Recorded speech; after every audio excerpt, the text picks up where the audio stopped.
দলীয় সিদ্ধান্তের বাইরে গিয়ে স্বতন্ত্রভাবে উপজেলা নির্বাচনে অংশ নিচ্ছেন বিএনপির অনেকে। প্রথম ধাপ নির্বাচনে ৬ জেলায় ১৪ উপজেলায় ভোটের লড়াইয়ে দলটির ২১ নেতা। দল থেকে ব্যবস্থা নেওয়ার হুঁশিয়ারি দিয়েও সরানো যায়নি তাদের। জামালপুরের বকশীগঞ্জে প্রচারে পাল্লা দিচ্ছেন বিএনপির ৩ নেতা। দলীয় সিদ্ধান্তকে পাশ কাটিয়ে উপজেলা নির্বাচনে স্বতন্ত্র প্রার্থী তারা। চেয়ারম্যান পদের লড়াইয়ে ৩ বারের চেয়ারম্যান আব্দুর রউফ তালুকদার এবং উপজেলা বিএনপির নেতা আরিফুর রহমান পাভেল। ভাইস চেয়ারম্যান পদে প্রতিদ্বন্দ্বিতায় পৌর বিএনপির সদস্য সচিব আব্দুল্লাহ আল শাফি লিপন। আমি বিএনপির সমর্থক হিসেবে একজন স্বতন্ত্র প্রার্থী হিসেবে অংশগ্রহণ করছি। আমার এই সমস্ত সাধারণ মানুষ আমার সঙ্গে আছে। সিরাজগঞ্জের চৌহালিতে কর্মী সমর্থকদের নিয়ে প্রচারে জেলা বিএনপির নেতা ও বর্তমান চেয়ারম্যান আব্দুল্লাহ আল মামুন এবং উপজেলা বিএনপির সহসভাপতি ও সাবেক উপজেলা চেয়ারম্যান মাহফুজা খানম।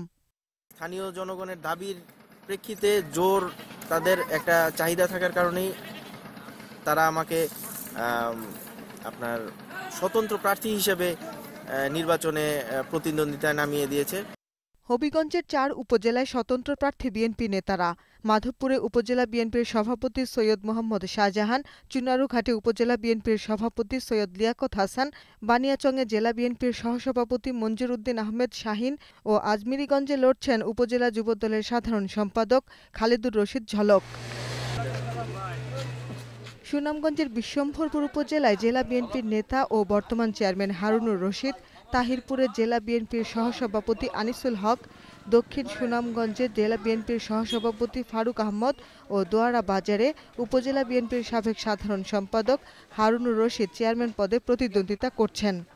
কেন্দ্র থেকে যে সিদ্ধান্ত দেওয়া হয়েছে তাকেই অনুসরণ করে আমরা জেলা পর্যায়েও জেলা কমিটিতেও আমরা সেই ধরনের ব্যবস্থা গ্রহণ করব।